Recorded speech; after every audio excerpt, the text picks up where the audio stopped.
packed house today. Jeez. Good afternoon, everybody. I don't have anything off the top. Simon, would you care to kick us off? Sure. The supplemental that came out from the Senate, some senators yesterday, included a line saying that the funding can't go to the UN agency UNRWA. You've obviously suspended new aid to UNRWA, but does the administration support sort of putting the language in the legislation so that funding can't be sent to this agency? So, look, broadly as it relates to the draft legislation, I think you saw the statement from the president over the weekend about the overall package and the administration's support for it. I'm not going to get into sort of the back and forth or the internal deliberations of how we got to, what versions of the text or not. But I think to take a step back, Simon, the United States is pushing for an immediate and serious investigation into the allegations at UNRWA. We've been talking about those for a couple of weeks now. As you know, the United Nations has already launched an investigation. The Secretary General this morning just announced an independent review led by former French Foreign Minister Colonna on UNRWA policies and procedures with recommendations. All of those things will be under review, I imagine. From the U.S.'s perspective, we want to see concrete results for these approaches. And meanwhile, we're going to continue to consult closely with other donors on how to continue to meet urgent humanitarian needs in Gaza. We also simultaneously, as you've heard Matt talk about, we of course want to be able to continue supporting the important work that is happening in Gaza and the region. And we are looking at what options exist for supporting civilians in Gaza through partners like the World Food Program, UNICEF, and other NGOs. When it comes to the supplemental, all this, of course, is public information. The bill includes $10 billion in humanitarian assistance that the president requested. That $10 billion is for global needs, including those impacted by the war in Ukraine, as well as the conflict in Gaza. Of that $10 billion, we expect $1.4 billion to be planned for Gaza. This is tangible money that we believe will save lives and have a direct impact on Palestinian civilians. And we will redirect funding for UNRWA to other partners to provide assistance in Gaza. Some of those examples I gave, the World Food Program, UNICEF, and other NGOs. This is a process we're going to continue to work through with appropriate regional interlocutors and other donor countries as well. In terms of the importance of UNRWA itself, yeah, you can divert aid through other agencies, but do you accept that doing so potentially, if UNRWA, as officials in UNRWA are saying, is really short of money and is potentially unable to continue its operations, that's going to reduce the impact of any other money you send to Gaza in other ways? We have not been naive about how critical we think UNRWA is, both in Gaza but also the region broadly, and the critical work that they do to aid and get aid to Palestinian civilians. And that's why this is something, as it relates to the allegations, we took so seriously and appreciate the seriousness at which the United Nations is taking this, and two, as it relates to the supplemental, we believe that we can continue to do important work through other NGOs and other partners, and simultaneously we'll continue to have conversations with donor countries about supporting UNRWA and ways that they can continue doing their important work in the region. And just to clarify, you referenced this new independent investigation, the assessment that's going to happen, the review of UNRWA. Is the US going to wait until the outcome of that? That seems like that might take quite a while before you make a decision on renewing the UNRWA funding. I'm not going to preview a timeline from here. I think we just want to at first see a process play out, and then we'll go from there and take it step by step. Sure. So, Thank you. Yeah. Let's face it, UNRWA is a political issue. It's being pushed by pro-Israelis and and think tank that actually sprung for this purpose, because they believe that cutting off aid to Palestinian refugees will simply liquidate the Palestinian issue. That the right to return that the Palestinians hang on would just simply disappear. So I want to ask you, is the United States of America committed to continued funding of UNRWA? We'll say that the. Whoa, Yeah, I don't know what that was. okay. Saeed, obviously, there's text in this pending legislation that would preclude us from doing so. Right. We are an administration that follows the law. Right. That being said, Right. in this pending legislation, there is $10 billion for humanitarian assistance, Right. of which 1.4 billion is for humanitarian aid for Gaza. This is an issue we take very seriously. We also believe, even prior to this conversation about the supplemental, we have, as I told Simon, been unambiguous, in my opinion, about the critical work that UNRWA does, not just in Gaza, but in other parts of the region as well. We think that the work they do is critical. They are an important vehicle for getting humanitarian aid to those who need it. And we're going to continue to work with donor countries and UNRWA, as well as they work through this investigation and work through this internal matter that they're dealing with, but also broadly to ensure that the Palestinian civilians that rely on this kind of work are able to get it. Well, you know, this whole investigation seems to have been launched because there's allegedly 12 members of those who attacked on October 7 were actually working with UNRWA. Out of a an employee population of 13,000. Said, it doesn't matter. It doesn't matter if it's 2 or 12. People I'm fine. participating in terrorism, in a Right. terrorist attack in which That's fine. 1,200 individuals were murdered is unacceptable to us, and that is why we've called for these investigations, your point. and we've Right. temporarily put UNRWA funding on pause. But we also have said how important this issue is, and we want to see it worked through because we know that how vital their work is. So how are you responding to Lazzarini and Guterres, who stated very clearly that UNRWA has funding only till the end of this month, which is a very short month? Well, that is why it is our hope that this internal investigation and review is done so expeditiously and done so as quickly as possible, so that there is, as Matt has spoken to previously, there is obligated funding that the United States had not transferred yet. Simultaneously, we're going to continue to work with donor countries to ensure that they can continue supporting UNRWA so this work can continue. So lastly, on this point, so what would be satisfactory to you in terms of how this investigation, where is it leading to, or where should it lead to? Saeed, Is it, we've spoken arresting to these this- people, arresting 12 people and so on, and that would be, we put the page behind us, and that There, of course, needs to be accountability. Right. We've spoken to this before. It's not for us to be prescriptive here. We, of course, are going to look at the assessments made from this internal investigation and go from there. One, we, of course, want to see accountability. We want to see steps taken and measures implemented so something like this can't happen again. And we want to see just an internal review of policies and procedures to double make sure that something like this isn't repeated. And on Rafah, we heard that the Israeli Minister of Defense just issued a threat, or whatever you want to call it, just like a few minutes ago, that they are going into Rafah. You have any comment on that? You have any comment on what might happen next in Rafah, where you have such a concentration of those who have been displaced?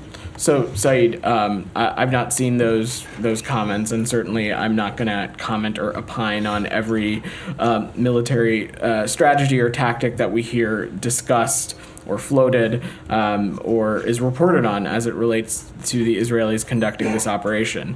What I will just say is that we have been pretty clear that Rafah is an important conduit for the flow of humanitarian aid into Gaza. It is an important conduit for foreign nationals, including American citizens and LPRs, to be able to safely leave Gaza.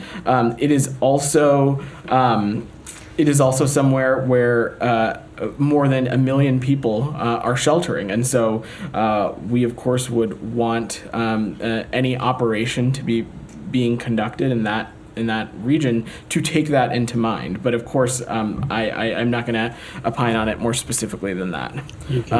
I'm going to, Nadia, I'll come to you right after that. Leon, go I just ahead. wanted to come back to this UNRWA issue. Yeah. I mean, obviously, I think the legislation doesn't look like it's going to go anywhere, but aside from that, the administration has approved the language to prohibit funding of UNRWA. So I don't know, how do you reconcile saying on the one hand that it's doing a critical job, which you have said publicly, on the other hand, also saying that you're checking with other donors, basically washing your hands financially of it and leaving it to other donors.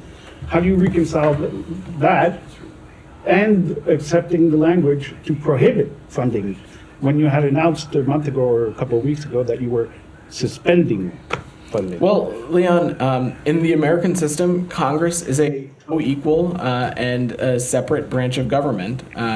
And all of these things are discussions, negotiations, deliberations. Again, as I said to Simon, I'm not going to get into the specifics of how we got to the text that we got. I'm sure our colleagues at the White House might be happy to walk you through some of that.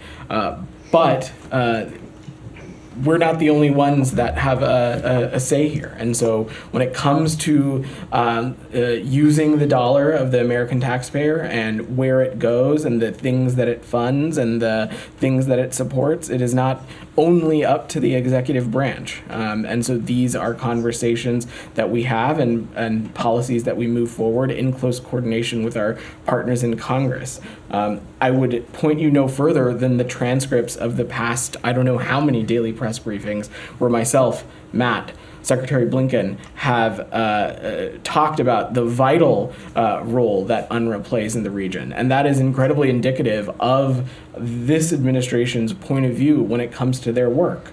Now, the text of this legislation is where it landed. It is, of course, a deliberation with Congress. And so simultaneously, we're going to take steps to ensure that aid can flow through other appropriate partners who do work in the region, like the World Food Program, like UNICEF, like other NGOs. And we'll continue to have this conversation not just with Congress, but with donor countries as well. And we also, I think it's important to take a step back. We also still need to see UNRWA work through its own investigation and work through its process before the United States is ready to unpause the funding that we have put on pause. This is still very much an active process. We have, while we certainly welcome the developments that are coming from the United Nations and UNRWA, we're not ready to announce or share any change in policy at this time.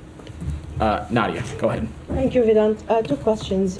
Since the ICJ ruling on January 26, which clearly called on Israel to avoid civilian casualties, 900 Palestinians have been killed, including women and children. So is Israel heeding the message that you sent to them in terms of the casualties? And what kind of pressure you putting on them, trying to avoid? 900 in 10 days is a huge number. Any number above zero, Nadia, is heartbreaking. We strongly believe that far too many civilians have lost their lives in this conflict. Not just far too many civilians, far too many women and children have lost their lives over the course of this conflict. And so at every step and at every turn, we will continue to make clear with the Israelis that international humanitarian law needs to be respected. Steps need to be taken to minimize civilian casualties. Additional steps need to be taken to minimize civilian casualties. And I have no doubt that these are the very kinds of things you're going to hear Secretary Blinken raise with his counterparts on his travels in the region right now. Okay. you were alarmed by the settlers' violence in the West Bank to the degree that you put sanction on them. Are you equally alarmed and disturbed by the Israeli army torture of Palestinians?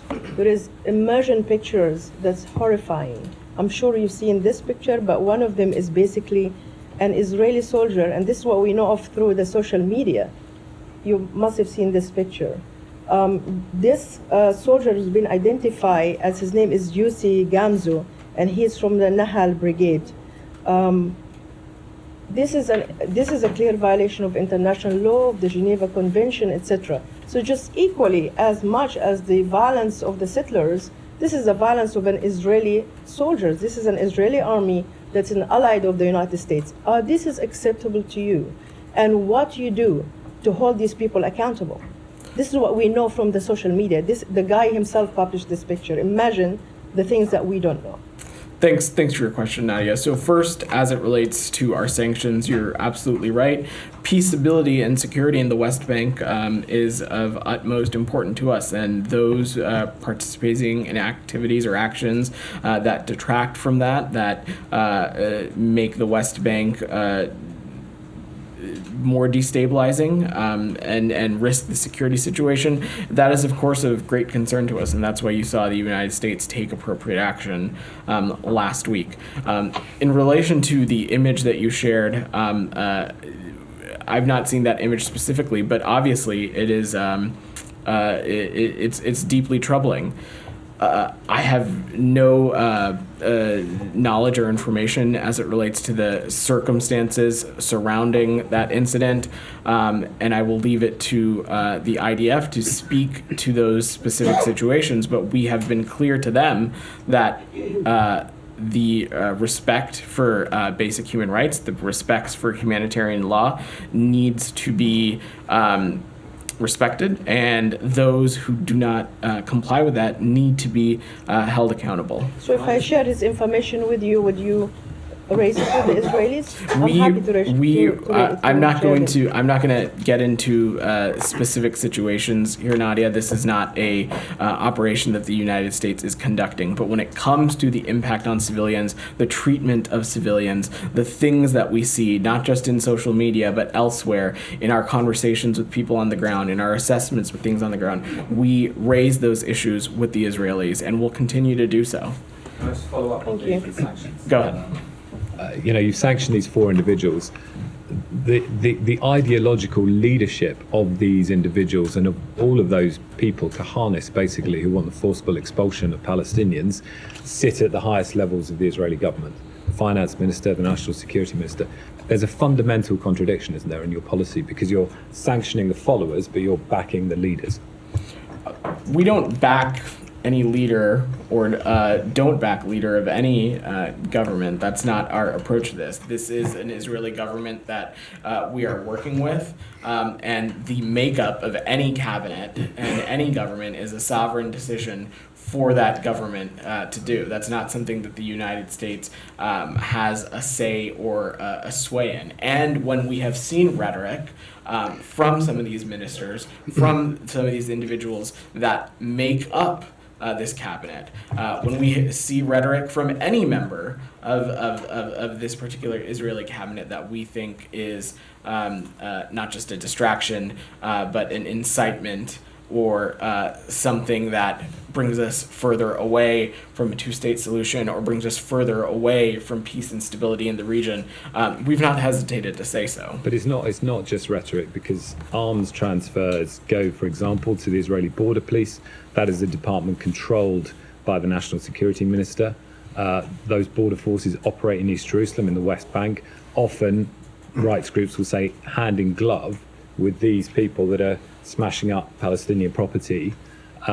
So there is an arms transfer to the very department, funded by the US taxpayer, of one of these leaders in terms of the national security minister who controls the border police.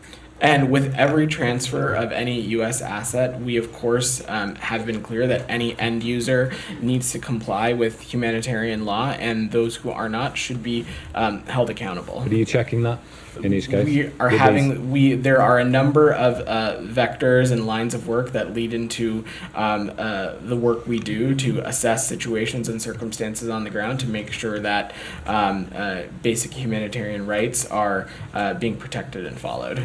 Willie, go Thanks, ahead. Ron. Yeah. Appreciate it. I was just wondering, Secretary Blinken's trip to the region comes on the heels of the new French Foreign Minister, Stéphane Séjourné. I was wondering if there's any sort of coordination between the two countries. Well, look, the French, of course, have been incredible partners, not just as it relates to this conflict, but much when it comes to the United States' approach to a number of other areas. I don't have any specific engagements or meetings to reach out, but throughout all of this, you have seen the Secretary engage quite regularly with partner countries, allies, as it relates to the broader situation, and that's something that we're going to continue to do. Cheers. Jani, go ahead. Thank you, Biden. Two questions. Yeah. North Korea launched the cruise missiles 4 times this year at 3 days intervals. Is North Korea cruise missile launch a violation of the UN Security Council resolutions? Is there any response from the U.S. itself? These kinds of actions with the DPRK are deeply destabilizing, and they are unhelpful, and they contribute to greater risk and risk in the region. And so we'll continue to coordinate closely, trilaterally with the ROK and Japan when it comes to pushing back on some of these malign and destabilizing actions. On Russia, the Russian Ministry of Foreign Affairs defended North Korea and criticized South Korea, saying the South Korean government had biased reporting on North Korea's nuclear preemptive strikes. And Russia denied North Korea and Russians arms trade and warned South Korea about such report. How can you comment on it? Well, Jenny, I'm not aware of this specific report that you're mentioning, but what we do know is that there is a deepening relationship between the DPRK and Russia. We've seen that. We've seen that over the past many months, including the transfer of munitions from the DPRK to Russia. And we believe that these kinds of actions and activities are deeply concerning and destabilizing. And we'll continue to work in close coordination to fend off against those. Jenny's had her hand up patiently, and then we'll make Thanks, sure to get to the Sudan. room. Go Prime ahead. Minister Netanyahu said earlier today that he will not end his offensive in Gaza until the leadership of Hamas is destroyed. He said this could take months. We've seen this timeline shift over and over and over again. I just wonder what the U.S.'s comment is on the prospect of this taking many more months. Our hope, and one of the things that the Secretary is continuing to work towards and work on, is ending this conflict as soon as we can. There is a convergence amongst all of us in wanting to see that happen, including many and all in the Israeli system, and we'll continue to work in close coordination with them to that goal. So it would be acceptable to the U.S. if this I'm not continues going to for months prescribe. longer? I'm not going to prescribe a timeline, and I'm not saying that any prescription of a timeline would be acceptable to us or not. What I'm saying is that we're going to continue to work with the Israelis to end this conflict as soon as possible, and over the course of its duration, continue to push for the flow of humanitarian aid into Gaza, continue to work tirelessly so that the hostages can be released, and continuing to allow for conditions so that foreign nationals who may be interested in departing Gaza can do so, while simultaneously working towards some kind of longer-term solution here that gets us out of a endless cycle of violence. You've heard the Secretary talk about that before, and we continue to feel strongly that a two-state solution is that solution forward. And you spoke a little earlier to the importance of Rafah. Do you have any updates on the amount of aid getting in, the Yeah. number of Americans who are leaving through that passage? I have a couple of things. So first, since October 7th, the State Department has assisted nearly 600 individuals, including U.S. citizens, lawful permanent residents, and their family members, with entry to Egypt from Gaza at the Rafah border crossing. We feel that the vast majority of U.S. citizens who are seeking our assistance have reached out to us already, but will continue to engage appropriately through consular channels to any American citizen who might be interested in departing. On some of the metrics on the humanitarian questions that you raised. On February 4th, 207 trucks with food, medicine, and other supplies entered the Gaza Strip through the Rafah and Kerem Shalom crossings. As of February 4th, more than 10,500 trucks with humanitarian aid entered Gaza since October 21st. Again, you've heard me say this before. This, of course, is not nearly enough, but we're continuing to work with regional actors, including the government of Israel and government of Egypt, to do what we can to increase flow, and that's one of the things I expect the Secretary will continue to press on in his travels. Nick. A couple China-related questions. Can I see if anybody else has anything yeah, else in the region absolutely. before I come back to you? Okay, go ahead. Jenny's, you Yeah. said that you're helping, you believe all the American citizens have reached out already.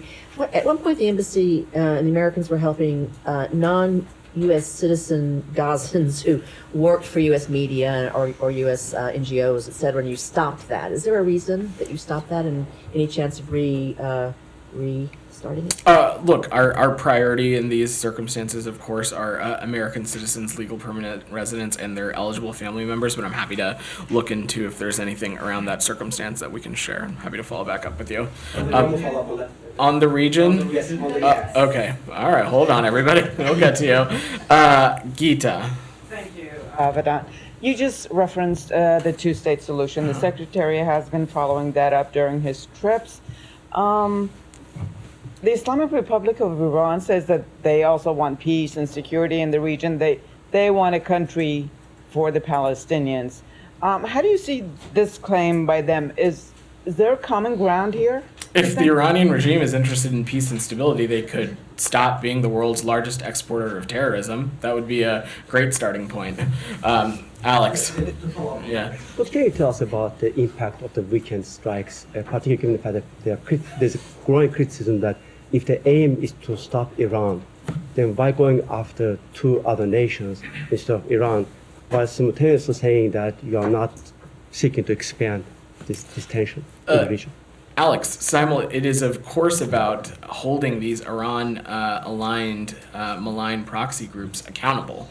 And so what these strikes were on Friday, you saw the United States conduct strikes on more than 85 locations at 75 facilities in Iraq and Syria. 3 were in Iraq and 4 were in Syria, and these locations were used by the IRGC and affiliated militias to attack U.S. forces. These locations were carefully selected, and there is clear and irrefutable evidence that the facilities targeted were used by groups and individuals directly involved in the attacks on the Americans. They included command and control centers, rocket, missile, and drone storage facilities, and other things of that nature in which we have credible information to believe that they were directly involved in the attacks on American personnel. Can you just come back to more Russia later? Okay. Related to that? Okay. Follow-up. DR, I'll come to you, Keith. Go ahead. Thank you, Fred. On the same topic, Yeah. that the Iraqi government says that we have been not informed by the U.S. government, but after the attack, I was attending the press call by John Kirby, and he said we did inform the Iraqi government. So have you informed the Iraqi government prior to the attacks? Iraq, like every country in the region, understood that there would be a response after the deaths of our soldiers. As for this specific response on Friday, there was not a pre-notification. We informed the Iraqis immediately after the strikes occurred. One follow-up. And how do you see the Iraqi reaction to that attack? They summoned you, charged the first, the U.S. Embassy charged the first, and also they said this is an attack on the Iraqi security forces and on the civilian residential buildings and citizens, then how do you see that reaction? So let me say a couple of things. First, our colleagues at the Pentagon are continuing to do their battle damage assessment. But again, these targets were carefully selected. And as I said, they included command and control centers, rocket, missile, drone, storage facilities. We believe that these were credible targets and picked in a way to minimize and avoid civilian casualties. I've seen some of those allegations of casualties among Iraqi security forces because of these strikes on these terrorist-operated facilities are concerning. It would mean that these rogue Iran-aligned militia groups are working in proximity to official Iraqi security forces. But again, these battle damage assessments are still ongoing, and I don't have anything conclusive to offer from up here, and I'm sure my colleagues at the Pentagon would be able to speak more to that. Thank you. Go ahead, Geeta. Thank you. Reportedly, there has been another drone attack on a U.S. base in Syria today. There have been no U.S. casualties reported yet, but 6 or 7 Kurdish fighters have been reportedly killed. Now, the retaliation against the Islamic Republic of Iran is in relation to killing of American troops. What about allies? Would the administration take any action when it comes to killing I'm certainly allies? not going to preview any actions from up here, but look, we believe that all of these kinds of activities are dangerous, they're reckless, they're incredibly destabilizing, and they are unsafe. And so we'll take appropriate steps to hold those accountable. I don't have any assessment to offer on this specific circumstance, but I think you heard National Security Advisor Jake Sullivan pretty clearly this weekend talk about how these initial strikes would be just the start. So, but again, I'm not going to preview anything from here. Michelle, go ahead. Yeah. I'm going to work the room a little bit, Geeta, because a lot of people have their hands up. Michelle, go ahead. Yeah, on Iraq, do you have any comments on the assassination of Naji al-Kaabi, one of Asaib Ahl al-Haq leader in Iraq? And reports say that the U.S. was involved in this assassination. Can you confirm that?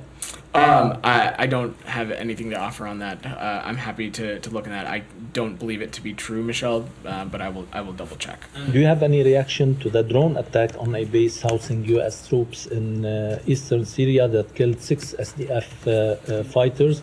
And do you consider this attack an attack on the U.S.? I think Geeta just asked that question right before you. An attack on the U.S. or you're not Michelle, again, these kinds of actions are incredibly destabilizing. They are unsafe. They are increased risk, and they put civilians, service members, including service members of other partner forces, in harm's way. And so we will take appropriate action, but I don't have anything to preview from up And what here. about the timing of this attack? I'm not going to speculate on the timing.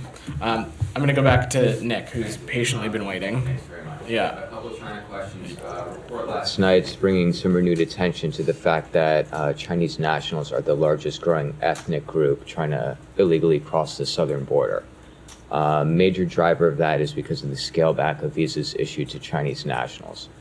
What can you say about bilateral discussions and increasing those visa numbers? And then separately, there are reports that Chinese students with legal visas have been getting harassed and interrogated at airports coming back from the holidays, and some not being admitted in. The PRC ambassador called it absolutely unacceptable.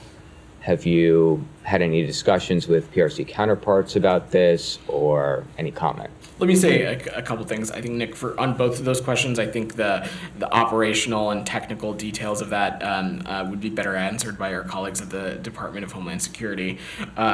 On the People's Republic of China broadly, look, people-to-people ties continues to be a topic of discussion in our continued bilateral engagements, and candidly, it's an area where we believe there is opportunity for shared cooperation. I believe the number, and someone will have to fact check me on this, we have about 300,000 Chinese students studying in the United States. And so there is, of course, opportunity for greater collaboration and cooperation in these spaces. As it relates to visas, our visa process is quite rigorous and quite solid. And of course, we're not going to, it is done so without speaking to anybody's specific visa circumstance. The process is adjudicated in the utmost strict, rigorous, and legal manner. And so don't really have anything else to offer on that. Go ahead. Thank you. Yeah. Two questions, India related. Sure. One, Assistant Secretary of State for South and Central Asia, Donald Lu, was in India and Maldives last week. I wanted to check with you, do you have a readout of his trip to Maldives, and what is the U.S. assessment of the situation in Maldives right now? I don't have any readout from here, but let me check with the team and see if we can get back to you on that. And second question, a day after the State Department notified the Congress about the decision to sell MQ-9B drones to India, Senator Ben Cardin, chairman of Senate Foreign Relations Committee, issued a statement saying that he had long negotiations with the State Department on this issue. Can you give us a sense what his main concerns were, and have all these concerns been addressed? I'm not going to characterize Senator Cardin's comments. I would refer you to our colleagues at the Senate Foreign Relations Committee to speak to that. But what I can say is that this sale, we believe, will provide India with an enhanced maritime security and a maritime domain awareness capability. It offers India outright ownership of these aircraft, and this is something that we'll continue to deepen our cooperation with our Indian partners on. Go ahead. Thank you. Yeah. Just a few days to remain in the Pakistani elections. There's a question mark on the fairness of the electoral process, as former Prime Minister and a popular leader Imran Khan behind bars, not even allowed to contest elections. His political party symbol, a cricket bat, is also banned. United States always stood up for the democratic values and freedom of speech. What is your take on this? We're continuing to monitor Pakistan's electoral process quite closely, and as we have said, we want to see that process take place in a way that facilitates broad participation with respect for freedom of expression, assembly, and associations. We have concerns of all incidents of violence and restrictions on media freedom, freedom of expression, including internet freedom, and peaceful assembly and association. We're concerned by some of the infringements that we've seen in that space. Pakistanis deserve to exercise their fundamental right to choose their future leaders through free and fair elections without fear, violence, or intimidation. And it is ultimately for the people of Pakistan to decide their political future. Go ahead. Yeah, go ahead. The UN Secretary General is convening a conference this month to discuss about international and regional approach to Afghanistan. Sure. Meanwhile, Taliban have refused to work with the new UN envoy in Afghanistan. Do you support this initiative, and what the US is doing to support the role of the new UN envoy for Afghanistan? We believe it is important to be very clear about our State Department position, is that we have no near-term plans to return any diplomatic functions to Kabul. We engage with many Afghans, including the Taliban, both inside and outside the country, but human rights and the return to school for women and girls are at the forefront of our engagement. And working with our allies and partners, which of course the UN is a key partner, we'll continue to press the Taliban to reverse these discriminatory edicts, particularly those that disproportionately affect women and girls, and those that we believe will affect any normalization of relations, and it's contingent on the respect for the rights of all Afghans. Go ahead, in the back. Yeah. Thank you. On Russia, last week Russia presented evidence that Ukraine used a Patriot missile system to shoot down a Russian plane with 65 Ukrainian prisoners of war on board. Are you aware of this? Are you going to look into this incident and ask questions to Ukrainian partners? Is it the same level of credible evidence that makes Russia claim that they have Crimea or that all the territory that they took from Ukraine is theirs. So you don't believe Russian claims? No, I'm just following up with a question: is if it's the same level of credible evidence that the Russians have showed when it comes to their track record on telling the truth about other things. Russia published pictures of the Patriot missile system.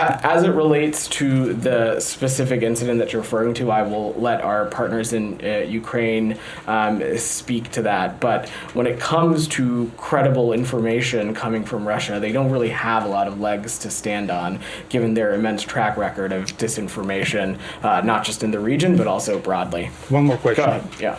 So the United Nations Secretary General today condemned another Ukrainian attack that killed 28 people the other day, including one child. An American-made HIMARS rocket was used for this attack. Are you aware of this? Are you planning to condemn it or anything else? I've seen those reports, but again, given the track record that Russia has, we have no way of independently verifying that information. So, go ahead. Okay. Yeah. Thank you, sir. Yeah. Every day, the United States emphasizes the necessity of protecting civilians in Gaza and ensuring they receive their necessary stuff. However, the commitment does not seem to translate in action, especially after the United States suspended funding UNRWA based on suspicions only. This situation raises questions. It wasn't based on suspicions. I just want to be very clear. There were credible allegations. So I don't mean to interrupt you, but I think that I take issue with the premise of your question. Few members. It doesn't, as I said to Saeed, it doesn't matter if it's 2 or 12. We think any participation in terrorism is incredibly troubling and problematic. It needs to be held accountable, and that's why we were glad to see UNRWA take these steps to internally investigate into what happened. Is it United States truly I couldn't imagine incapable to provide people with their necessary stuff, their essential needs, and to protect them every day till now. Civilian bomb. The majority of them children, yesterday, today, before. And also I have friends and cousins in Gaza. They don't have, there is a huge shortage. They don't have their essential needs. I can't imagine that United States incapable to do that. So, if it seriously or sincerely wants to help civilian people in Gaza. Since October 7th, we have been unambiguous about the importance of getting increased regular flow of humanitarian aid into Gaza. And candidly, it is because of American diplomacy that we have been able to see aid trucks flow into Gaza, helping the Palestinian people. And as I was telling Jenny, on February 4th, 207 trucks with food, medicine, and other supplies entered Gaza. We are looking at a total of 10,500 trucks since October 21st. I'm not at all saying that this is enough by any means. We need more, and we will always continue to push for more. But this is at the forefront of the Secretary's mind. It's at the forefront of our mind. And we continue to believe that UNRWA does vital, integral, and important work in the region. And that is why we're going to continue to engage closely with donor countries, but also we look forward to seeing UNRWA work through its this investigation through the UN as well. My second question, please. What human rights violation will Israel commit before America stop funding the IDF? Everything is targeting in Gaza, even the dead people. I spoke a little bit to this when answering Jenny's question. We believe that every possible step needs to be taken to minimize civilian casualties. That's something we'll continue to press with the Israeli government, and we continue to believe that when international humanitarian law isn't complied with, that there needs to be accountability. Jackson, go ahead. Thanks for that. What's your reaction to Speaker Johnson, House GOP leadership saying the supplemental is dead on arrival in the House? What message does it send to the rest of the world? And Buckingham Palace just announced that King Charles has been diagnosed with cancer. Any reaction to this news surrounding His Majesty? I didn't see that report before coming out. So certainly, first and foremost, our thoughts are with the king.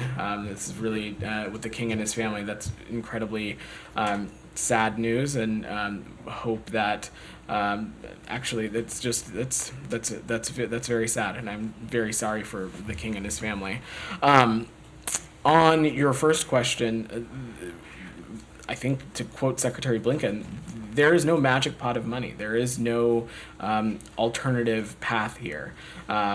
This funding is critical, not just, it's funding for a number of areas. It's critical for continuing to support Ukraine as it fights for its sovereignty and territorial integrity against Russia. It is critical to our partners in Israel as they continue to work to hold the Hamas terrorists accountable for these October 7th terrorist attacks. And as I said a little bit at the beginning, it is critical to humanitarian aid that we believe is needed in all corners of the world, including those impacted by the war in Ukraine, as well as the conflict that's ongoing in Gaza as well. So we'll continue to work with our partners in Congress. We believe that it's necessary, and as the Secretary said, there's no magic pot of money. Thank you. Thank you, Madam. Two quick questions, if I may. Sure. May I know the status of implementing visa restrictions under 3C visa policy for those who undermining elections, given the concern that the recent election in Bangladesh did not reflect the will of the people of Bangladesh? So I don't have any updates or changes to offer when it comes to policy. My understanding is that these policies don't sunset just because the election is over, but I don't have any updates to offer. That is, yes, there is no change in policy. The ruling regime in Bangladesh has filed a fresh corruption charge against Nobel laureate Professor Muhammad Yunus. The government is restricting his ability to travel abroad through another court order. A coalition of 243 global leaders, including 125 Nobel laureates, expresses concern over the judicial harassment of Professor Muhammad Yunus. 12 bipartisan U.S. senators, led by Senator Dick Durbin, call for an to all harassment. How does the State Department view the Prime Minister's political vendetta against Professor Muhammad Yunus? Look, we share concerns voiced by other international observers that these cases may represent a misuse of Bangladesh's labor laws as a way to intimidate Dr. Yunus. And our hope is that we would encourage the Bangladeshi government to ensure a fair and transparent legal process for Dr. Yunus as the appeals process continues. Alex? Thank you, Madam. Do you have anything on today's debate in Hungarian parliament about Sweden's NATO bid? Orban's MPs didn't show up. What do you think why Orban is doing what he's doing? Hungary is the last NATO ally to ratify NATO's membership, and we're glad that Hungary's parliament held that session today. At the same time, we are disappointed that the ruling party blocked the opportunity for a vote by boycotting the session.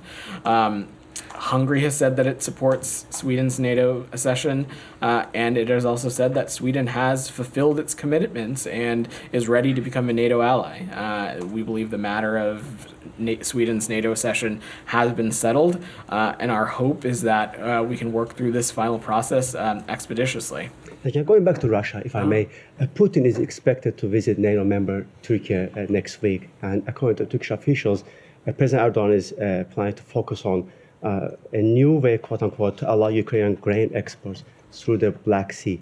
What is the department's view on the trip and the topic? So first, I will leave it to our Turkish partners to speak to their own engagements and their own foreign policy.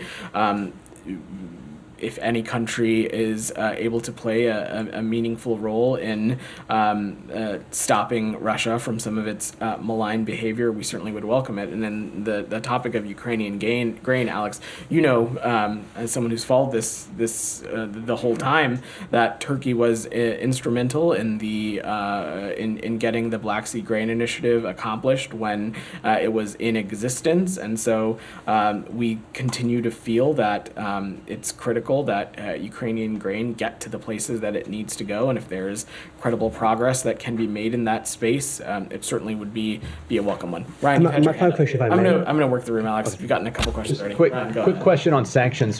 When you guys implemented sanctions on Yemen, you announced kind of extraordinary carve-outs to make sure that you didn't exacerbate the humanitarian crisis there. When you warned that Venezuela may soon be getting hit with sanctions on its oil industry, there was no there was no application of those same carve-outs. That includes the recent sanctions that were applied to Venezuela. So if the goal is to make sure the humanitarian situation doesn't deteriorate in any country, why not make the carve-outs from Yemen kind of universal to sanctions applications? So I'd have to check the technical specifics, Ryan, but just broadly speaking, when it comes to our approach to sanctions, export controls, things like that, we have been very clear to try and leave carve-outs so that humanitarian aid, life-saving aid, is not impeded. That's just not the case in Yemen. It's also the case in Russia, other places as well, but I'm happy to check into the technical specifics of this circumstance and see what we might have to offer on this. Jalil, and then let's close it out, or then come back to Simon, then we'll wrap. Go Thank ahead. you very much, Quick one, Ivan. my friend. A little different, interesting question for you. Today, AFP reported that 11 Lab created this voiceover of President Biden. And today, Wall Street has reported that a Twitter big financer is a LSD and some other drugs user. So these big social media platforms are playing a big role in the electioneering in the US and internationally. How difficult is it making your job, this whole social media influencing and the money that is spent there behind promoting and downplaying leaders? And the same thing just happened with President Biden just recently. So how is the State Department handling this whole issue? So, as it relates to your second question, I really don't have any comment for you. But look, when it comes to social media, especially the dis and misinformation that can exist on social media in foreign countries, that of course is something of grave concern to us, and that is exactly why we have the Global Engagement Center. It's something Special Envoy Rubin is immensely focused on. Undersecretary Liz Allen is working immensely on this as well. And we have a number of lines of efforts across the department, including through the secretary, in which we're working to combat mis and disinformation in places around the world. Just one more word, please. Recently, Israeli Prime Minister Netanyahu had an interview with a French TV, and he made these two comments. I see that the US and Israel, of course, are very close partners. He made these two comments. One was that this is a battle of civilization. Doesn't this sound very extremist from a leader like this? I've not seen the Prime Minister's interview, and I will leave it to his office to clarify his comments. I want to ask about events in Senegal. Sure. Do you have any response to the events that happened over the weekend there? And I wonder, in more broadly, the Secretary just came back from a trip to that region. I know the US has been pretty concerned about the sort of spate of coups and undemocratic things. Do you classify this as a coup, as I think some people have? And how does this speak to your broader strategy for that region when countries kind of keep going down this path? Sure. So first, we are deeply concerned about the situation in Senegal and are closely monitoring developments. Senegal has a strong tradition of democracy and peaceful transitions of power. And while we acknowledge allegations of irregularities, we are concerned about the disruption of the presidential election calendar. And we urge all participants in Senegal's political process to engage peacefully in the important effort to hold free, fair, and timely elections. We also call on Senegalese authorities to restore internet access immediately and to respect freedom of expression, including for members of the press. I also just add, since you asked, Simon, in terms of how the U.S. supports the Senegalese people's commitment to democracy in a number of ways. We've got lines of efforts through technical and financial support, as well as working directly with election authorities and civil society. And too early to say whether it's a coup. I don't have any assessment to offer for you on that. All right, thanks everybody. Thanks everybody.